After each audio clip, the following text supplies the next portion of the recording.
El tema para el día de hoy se ha titulado Abba Padre, que significa papito.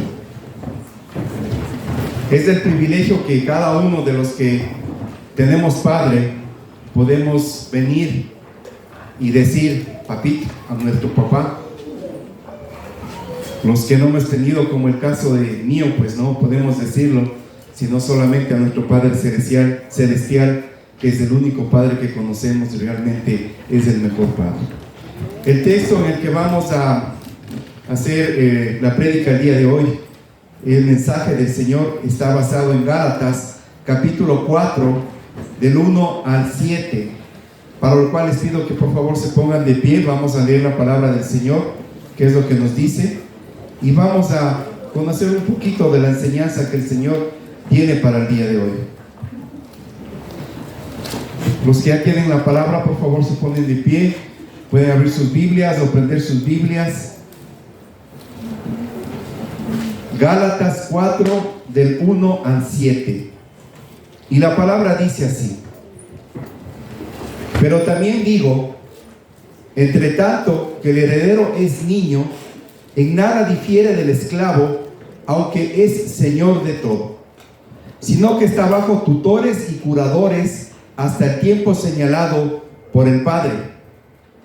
Así también nosotros, cuando éramos niños, estábamos en esclavitud bajo los rudimentos del mundo. Pero cuando vino el cumplimiento del tiempo, Dios envió a su Hijo nacido de mujer y nacido bajo la ley, para que redimiese a los que estaban bajo la ley, a fin de que recibiésemos la adopción de hijos. Y por cuanto sois hijos, Dios envió a vuestro corazón el Espíritu de su Hijo, el cual clama, Abba, Padre. Así que ya no eres esclavo, sino hijo, y si hijo, también heredero de Dios por medio de Cristo.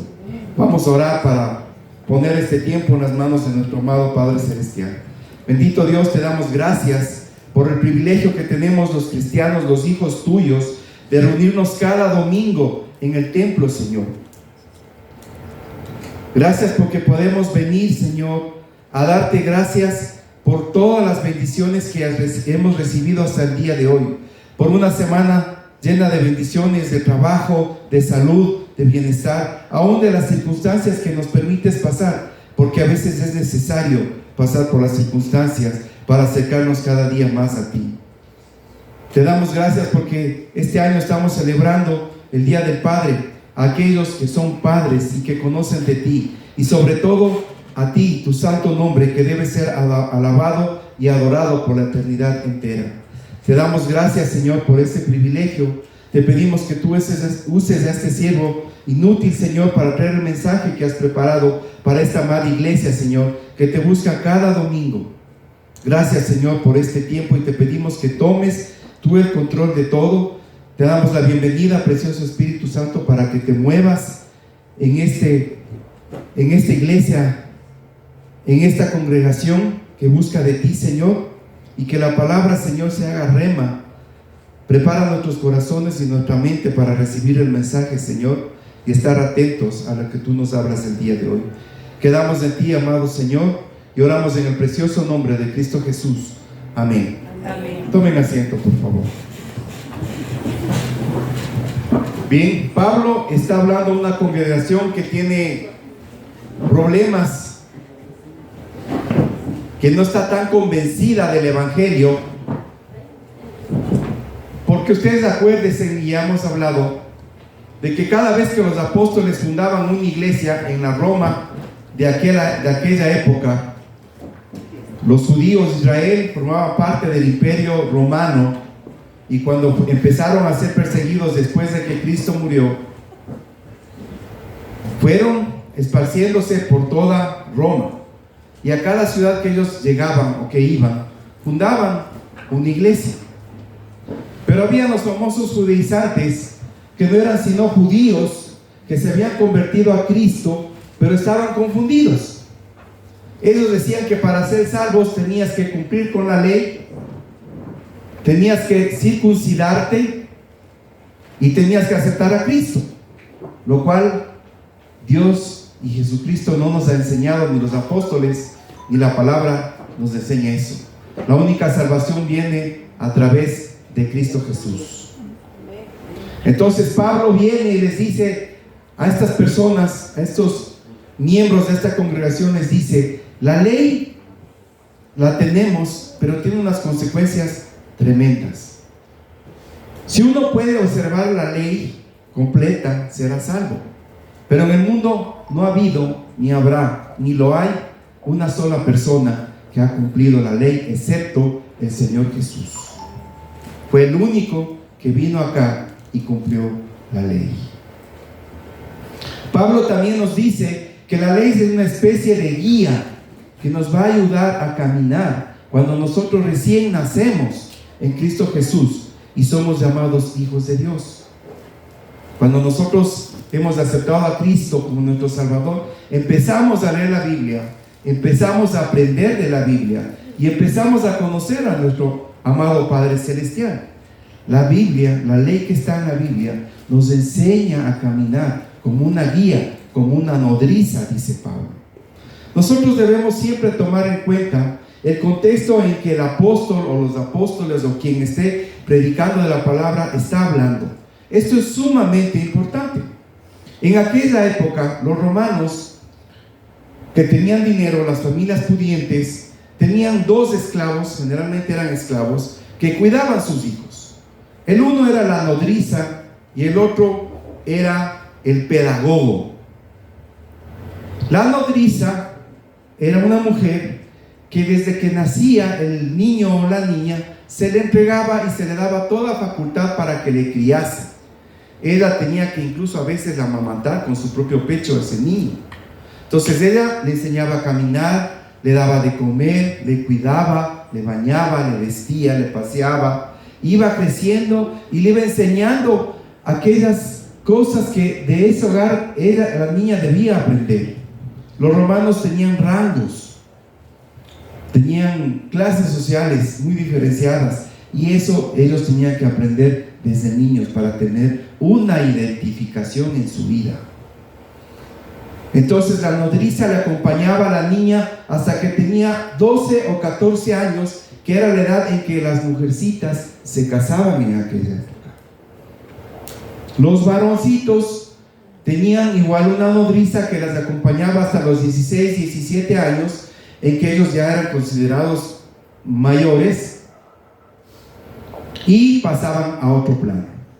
Entonces en Roma había las escuelas donde los niños y las niñas iban, y aquí aparecía el pedagogo. Ahora nosotros entendemos como pedagogo a los maestros, aquellos que han aprendido cómo enseñarnos y educarnos en la escuela y en los colegios. Pedagogo viene de esa palabra que usaban los romanos. Entonces los niños iban a esta especie de escuela y aprendían materias como griego, matemáticas, historia. Aprendían y leían y estudiaban Homero. Muchos de los que estuvimos en el colegio hemos leído de Homero, la Ilíada y todas esas cosas. Aprendían oratoria, los más grandes, geografía y gimnasia, porque para los romanos, igual que los griegos, era importante que el cuerpo se mantenga bien. Las niñas, como ya les había dicho, a los 12, 14 años se casaban y listo, se volvía madre, porque esa era la idea de los romanos y había cumplido su meta, como quien dice en esa época. Los muchachos a los 17 años, algunos formaban parte de lo que ellos denominaban el honorem, es decir, iban a ser funcionarios públicos básicamente, y el rango más alto que llegaban a alcanzar era ser senadores del imperio.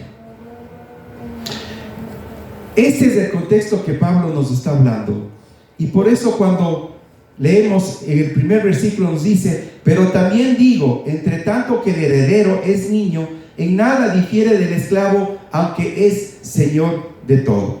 ¿Por qué Pablo dice esto y por qué se refiere a esto?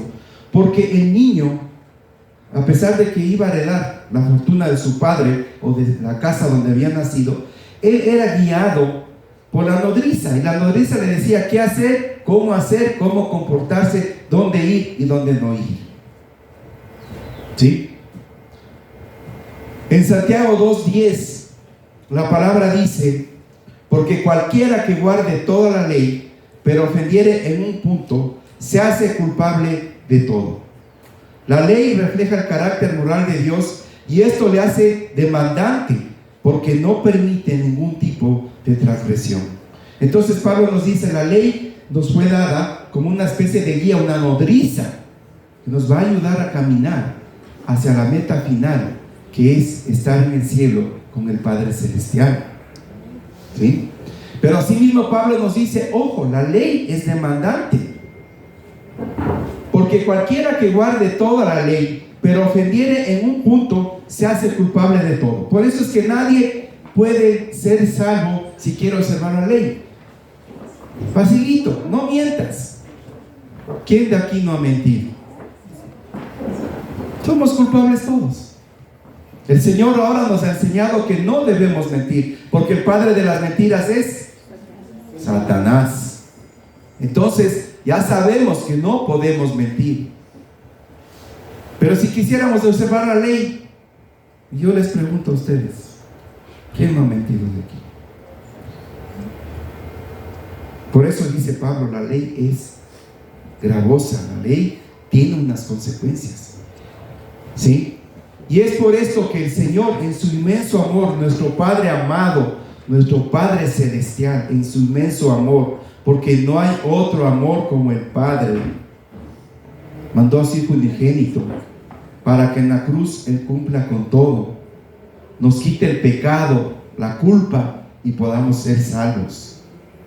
Ese es el amor increíble de nuestro amado Padre Celestial. Una vez que aceptamos a Cristo, alcanzamos un nuevo estatus, ya que nos unimos con Cristo y por tanto somos inseparables del Señor. Nuestra unión con Cristo no es filosófica, no es teológica, no es conceptual, no es simbólica, es real. Hermanos, cuando nosotros aceptamos a Cristo de verdad en nuestro corazón, el Espíritu Santo viene a morar en nosotros. Y este Espíritu Santo, como nosotros leímos anteriormente, nos hace llamarle a nuestro Padre Celestial Abba, Padre, Papito.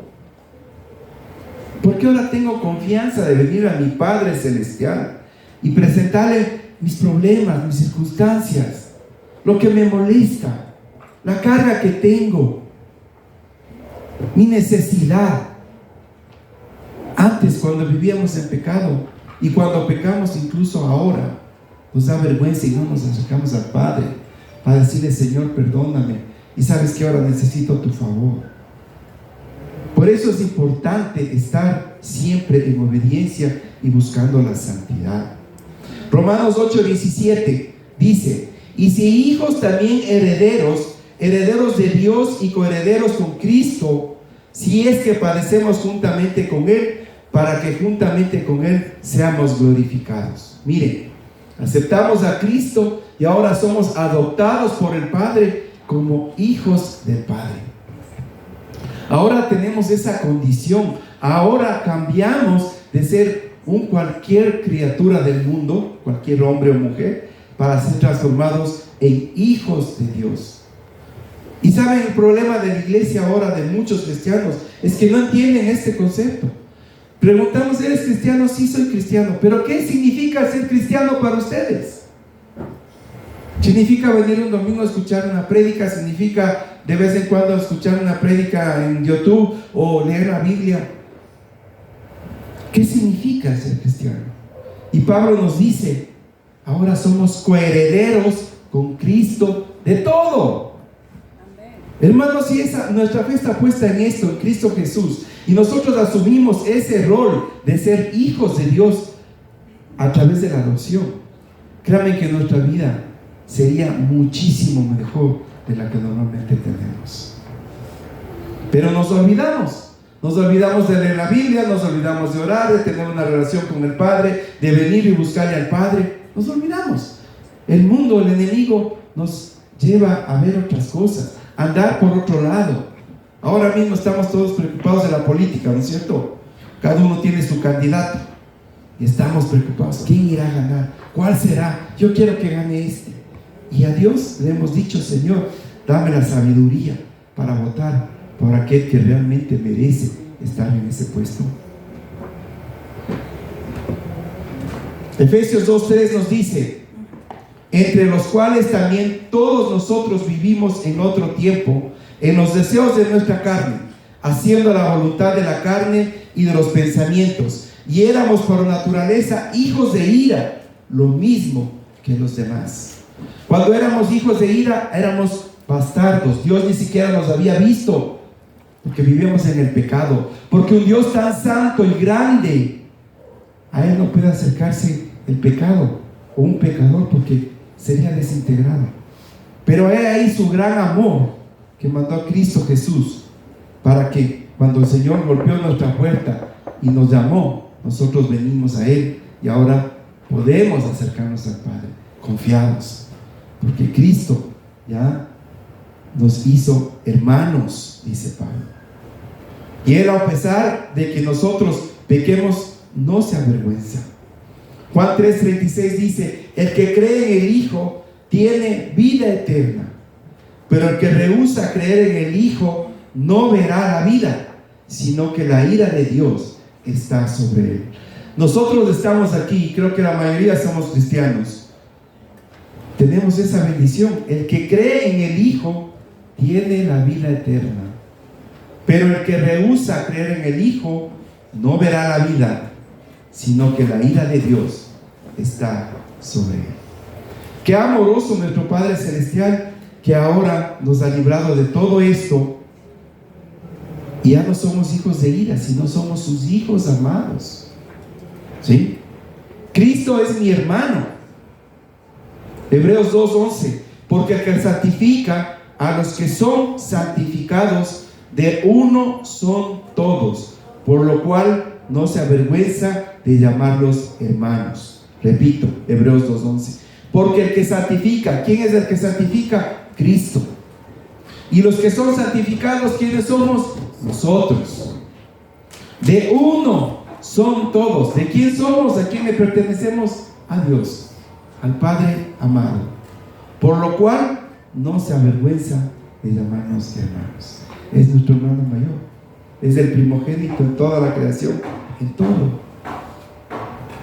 Nosotros, los que hemos nacido en familias grandes, y antes era así, ¿no? O sea, cuando uno tenía un problema se acudía al hermano mayor, y el hermano mayor le aconsejaba a uno, le decía: haz esto, haz el asado, cocinar, estaba pendiente. Jesucristo es así, ¿no? Nos ama, nos quiere, nos busca, está pendiente de nosotros, nos ama, porque Él refleja el amor del Padre. Colosenses 1:18 dice: y Él es la cabeza del cuerpo, que es la iglesia, el que es el principio, el primogénito de entre los muertos, para que en todo tenga preeminencia. Ese es Jesucristo. Hay algo que la mayoría de las personas no se dan cuenta. El día de la salvación, el día que aceptamos a Cristo, al instante no solo soy exonerado de mi culpa, de mi condición de pecador, de mi muerte eterna, ya he sido exonerado. Al instante paso a ser parte de la familia de Dios por medio de la adopción de Cristo Jesús. Eso es lo que quiero que entiendan, hermanos. Cuando aceptamos a Cristo, somos parte de la familia de Dios, y por ende tenemos bendiciones, pero también obligaciones, cosas que debemos hacer en nuestro hogar, donde hay papá o donde hay nuestra mamá que hace de papá también. Se ponen reglas, ¿no es cierto? Te dicen: hay que hacer esto, hay que hacer el otro, te levantas a tal hora, máximo llegas a tal hora, y si no, tienes problema. Lo mismo, llegamos a ser hijos de Dios, hay bendiciones, pero también hay obligaciones. ¿Sí? También hay cosas que el Señor nos manda a hacer y nos pide. Como hijos de Dios, este es un motivo, el de ser llamados hijos de Dios y ser parte de la familia de Dios, de realmente ser felices y estar totalmente contentos de formar parte de esta familia. Versículo 3, 4 y 5, el que acabamos de leer, dice así: así también nosotros cuando éramos niños estábamos en esclavitud bajo los rudimentos del mundo. Pero cuando vino el cumplimiento del tiempo, es decir, cuando vino Cristo, Dios envió a su Hijo, nacido de mujer y nacido bajo la ley. En el versículo 5 dice: para que redimiese a los que estaban bajo la ley, a fin de que recibiésemos la adopción de hijos. Aquí hay algo súper importante. El Señor Jesucristo vino en el tiempo que el Señor había permitido, que Él quería que venga, en la época de los romanos, del Imperio Romano. ¿Por qué? Porque en aquella época el mundo conocido era todo lo que hoy es Europa, el Mediterráneo, parte de África, parte de Asia. Ese era el mundo conocido. Los romanos eran un imperio grande que hizo grandes carreteras, edificios y monumentos increíbles que hasta ahora hay.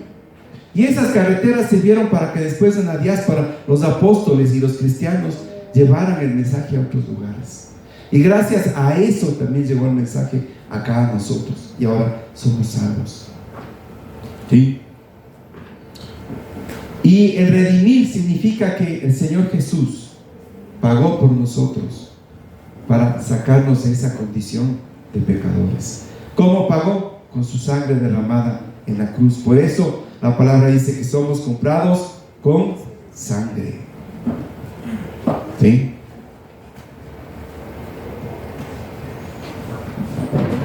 El objetivo de esta prédica es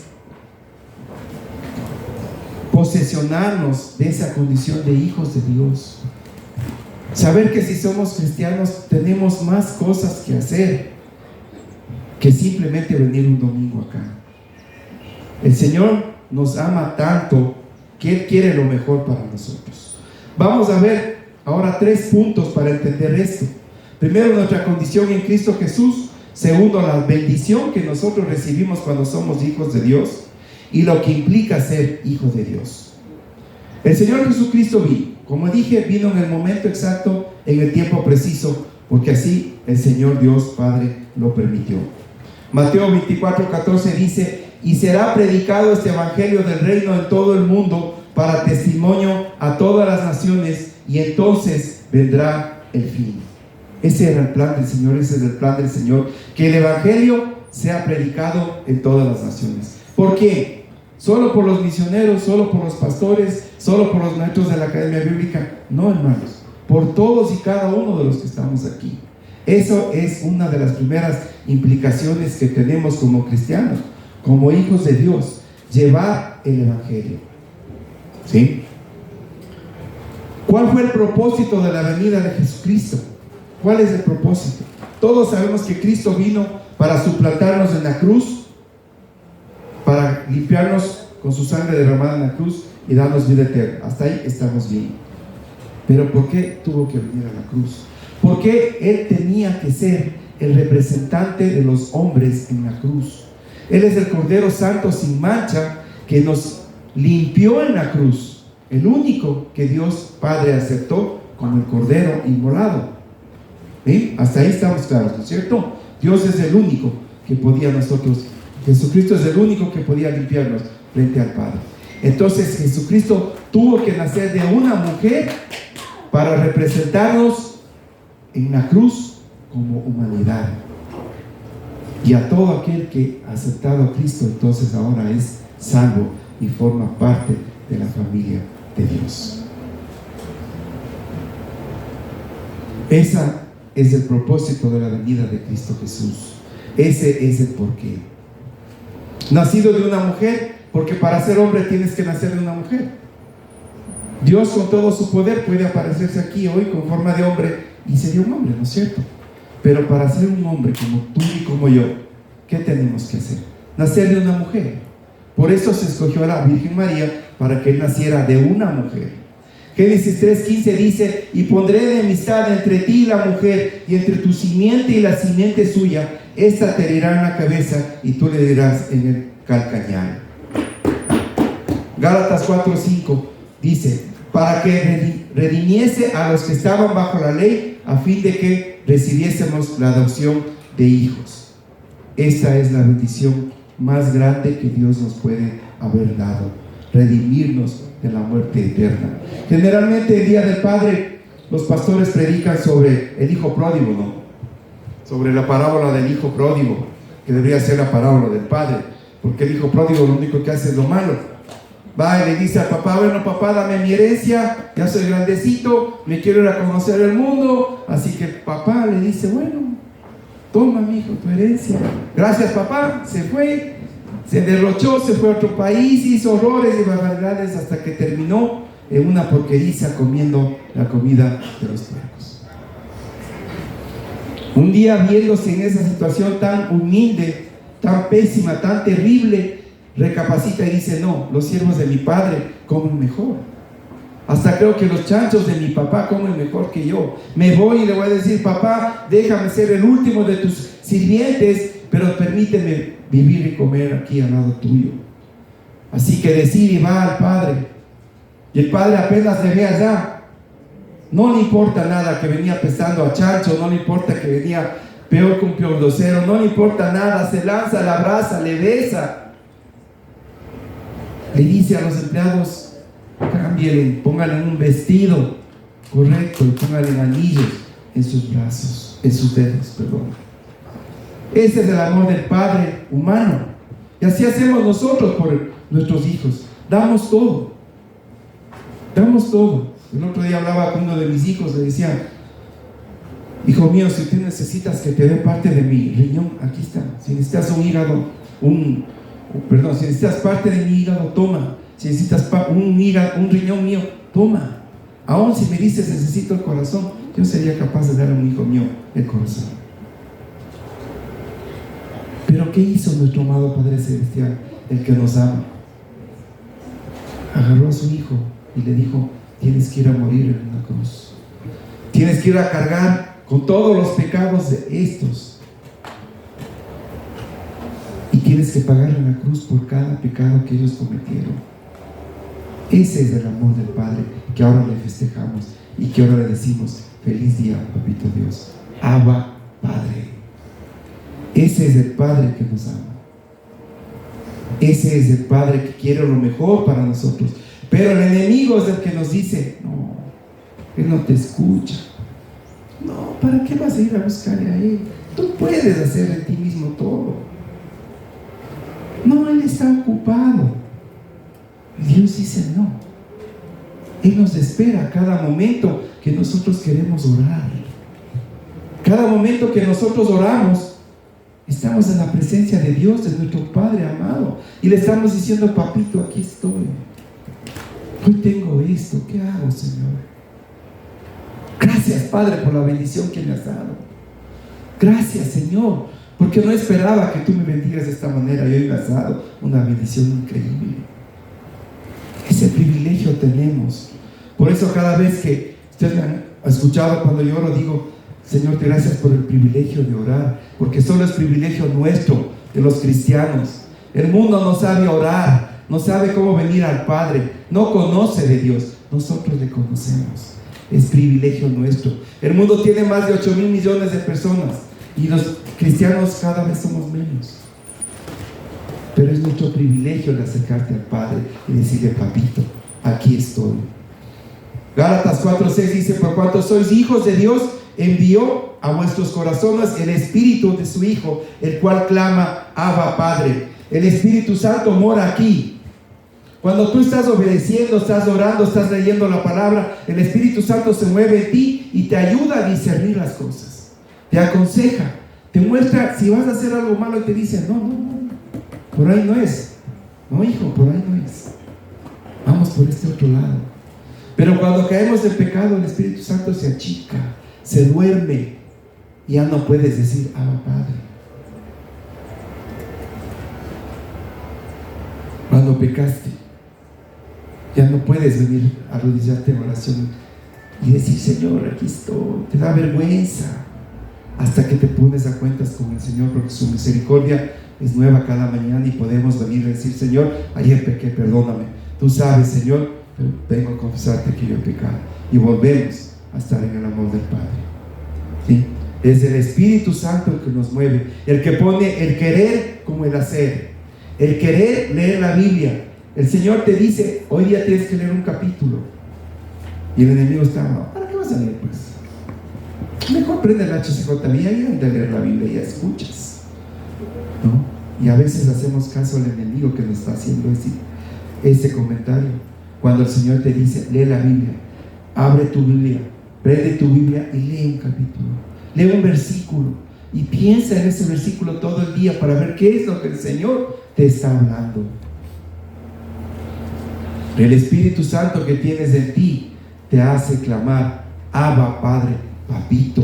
Con toda seguridad, hermanos, ustedes pueden venir al Padre en todo momento y decir, Abba, Padre. Romanos 8:14 dice, porque todos los que son guiados por el Espíritu de Dios, estos son hijos de Dios. ¿Ven? La palabra es muy clara. Somos hijos de Dios. Romanos 8:15 dice, pues no habéis recibido el espíritu de esclavitud para estar otra vez en temor, sino que habéis recibido el espíritu de adopción por el cual clamamos, Abba, Padre. Cuando pecamos nuevamente nos viene el espíritu de temor. Cuando estábamos fuera del Padre, cuando no conocíamos a Cristo, vivíamos en temor, teníamos miedo de todo, andábamos preocupados, ¿me alcanzará el sueldito? ¿No me alcanzará el sueldito? Y ahora con esta enfermedad, ¿qué irá a pasar? Etcétera. Pero cuando venimos al Padre, a Dios a través de Cristo, Él nos cuida, Él nos protege, Él nos ayuda, Él nos sustenta. Pero siempre hay una premisa, hermanos: buscar la relación con el Padre, buscar primeramente el reino de Dios y su justicia, y todo lo demás vendrá por añadidura. Todo, dice. Entonces, si es que algo nos está viniendo de todo lo que necesitamos, veámonos en el espejo y digamos, ¿qué estoy yo fallando? Porque mi Padre nunca me va a fallar. Mi Padre amado nunca me falla. Mi Padre celestial jamás nos falla. ¿Sí? El Salmo 103:13 dice, como el Padre se compadece de los hijos, se compadece Jehová de todos los que le temen. Y el 14 dice, porque Él conoce nuestra condición, se acuerda de que somos polvo. Y el 15, el hombre como la hierba son sus días, florece como la flor del campo, que pasó el viento por allá y pereció, y su lugar no la conocerá más. Nuestro día es así, nuestra vida es así. Tenía un amigo español que decía, la vida es un día, pasa así como un día. El Señor dice, es como la flor de la hierba que crece en un día y se muere el mismo día. Mi abuelita recién falleció de 117 años. ¿Se imagina? Pero quizás sus 80 años fueron los mejores, después ya fueron poco complicados, ¿no? ¿Para qué queremos vivir más? Si nuestra vida va a ser eterna en el cielo. Realmente allá es donde vamos a ir a gozarnos. El Padre Celestial. Sí. Mateo 7:11 dice, pues si vosotros siendo malos sabéis dar buenas dádivas a vuestros hijos, cuánto más vuestro Padre que está en los cielos dará buenas cosas a los que le piden. Ahí está la promesa. Y nosotros podemos venir y decirle, Señor, aquí está tu promesa para mí, quiero ver que la cumplas. Y verán cómo el Señor va a obrar en sus vidas. Pero si nosotros nos dejamos engañar del enemigo que te dice, no, pues ya no te va a hacer caso, ¿para qué le pides? Está preocupado de otros. No es así. Nosotros somos la niña de sus ojos para Dios. Cada uno de nosotros somos especiales para Dios. Ese es nuestro Padre amado. Romanos 8:16, el Espíritu mismo da testimonio a nuestro espíritu de que somos hijos de Dios. No nos olvidemos, hermanos, es nuestro Padre amado. Y Primera de Juan 3:1 dice, mirad cuál amor nos ha dado el Padre para que seamos llamados hijos de Dios. Por esto el mundo no nos conoce, porque no le conocieron a Él. Pero nosotros tenemos la bendición de ser sus hijos amados. El segundo punto era la bendición recibida. ¿Qué hemos recibido de bendiciones al venir a ser parte de la familia de Dios? Primero, amor eterno. El Señor no nos deja de amar aun si cometemos errores. Jeremías 31:3, Jehová se manifestó a mí hace ya mucho tiempo diciendo, con amor eterno te he amado, por tanto te prolongué mi misericordia. El Señor nos ama, hermanos, con amor eterno. Nosotros somos los que a nuestra pareja le amamos hoy y después un ratito ya no le amamos y después le volvemos a amar, ¿cierto? Así somos. Pero el Señor nos ama siempre. ¿Qué nos ha dado? Vida eterna. ¿Qué más quieren, hermanos? Vida eterna. Tito 1:2, en la esperanza de la vida eterna, la cual Dios, que no miente, prometió desde antes del principio de los siglos. Vida eterna. Misericordia y paz. 2 Timoteo 1:2. A Timoteo, amado hijo, gracia, misericordia y paz de Dios Padre y de Jesucristo nuestro Señor. El mundo vivimos que vive en conflicto, que vive en violencia, que vive en cosas horrorosas. Ahí están los que pelean por tener un cargo público, alcaldes, gobernadores y todo lo demás. Sí hemos visto cómo les han matado en la costa a esta gente. Pelean, ¿por qué? Por algo efímero, por algo que no tiene. Y Dios nos ha dado vida eterna. Por eso debemos luchar, por paz y tranquilidad en nuestro hogar. Levantarnos sabiendo que hay un Dios que nos sustenta, que nos ama, que nos cuida, y así mismo nos acostamos. Disciplina. El padre que ama disciplina a su hijo. Hebreos 12:8. Pero si se os deja sin disciplina, de la cual todos han sido partícipes, entonces sois bastardos y no hijos. Si Dios en algún momento nos disciplina, es necesario, hermanos, porque nos ama. El Padre al que estamos festejando hoy nos ama. ¿Qué otra bendición? Él es fiel. Fiel. Toda la vida será fiel.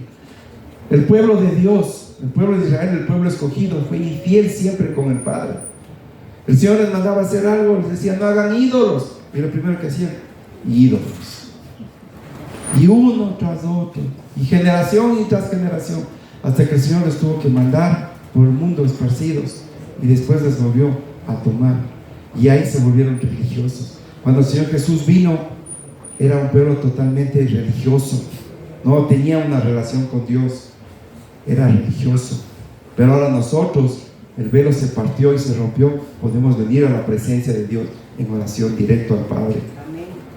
Él es fiel. Él es fiel. ¿Sí? ¿Qué implica ser hijo de Dios? Efesios 1:18. En la Nueva Traducción Viviente voy a leer esto. Pido que les inunde de luz el corazón para que puedan entender la esperanza segura que Él ha dado a los que les llamó, es decir, su pueblo santo, quienes son su rica y gloriosa herencia. Si llegamos a entender, es la mejor bendición que podemos tener, ser llamados hijos de Dios, hijos del Dios eterno. Vuelvo a decir, el Señor está siempre con los brazos abiertos. No importa lo que estás pasando, lo que has hecho, pero ten cuidado, porque el enemigo siempre te va a decir, tú no eres hijo de Dios. Uy, pecaste otra vez, ya perdiste la salvación. Dios no te cuida, es mentira. Dios no te provee, asegúrate de tu trabajito. No tienes que trabajar el domingo. ¿Cómo vas a ir a la iglesia? Si no trabajas, no tienes platita para el sustento. Mentira, eso te dice el enemigo. Si tu fe está en Dios, si tú crees en Dios, Dios es tu proveedor. ¿Sí? Siempre va a ser así. Todas las bendiciones se originan en Dios, no en lo que somos o por lo que somos. Yo no soy lo que mis emociones dicen que son, lo que mis logros dicen que yo soy, lo que mis datos económicos dicen que soy. Yo soy lo que Dios dice que soy, y Él ha dicho que soy su hijo en Cristo Jesús. Ese es lo que yo soy. Eso es lo que debemos decir siempre y cada mañana. Como conclusión, hermanos, vive como hijo de Dios en obediencia, en santidad. Dios ha puesto tu espíritu en ti. Eres un hijo de Dios, comprado a precio de sangre. Vive lo que eres, linaje escogido, real sacerdocio. Y antes de terminar, quería leer, que me falta un minutito, unas estrofas de uno de los cantantes cristianos que me gusta mucho, que es Abel Zavala, y que le canta a Dios y le dice: estás conmigo desde antes de verme nacer. Tu palabra me hizo saber de las cosas tan hermosas que creaste en mí. Es asombroso que tus planes me encontrara yo alcanzando tus propósitos. En mi vida puedo a diario verte y marcas el camino. Estás conmigo desde la noche hasta el amanecer. Cada momento he podido ver que tu favor me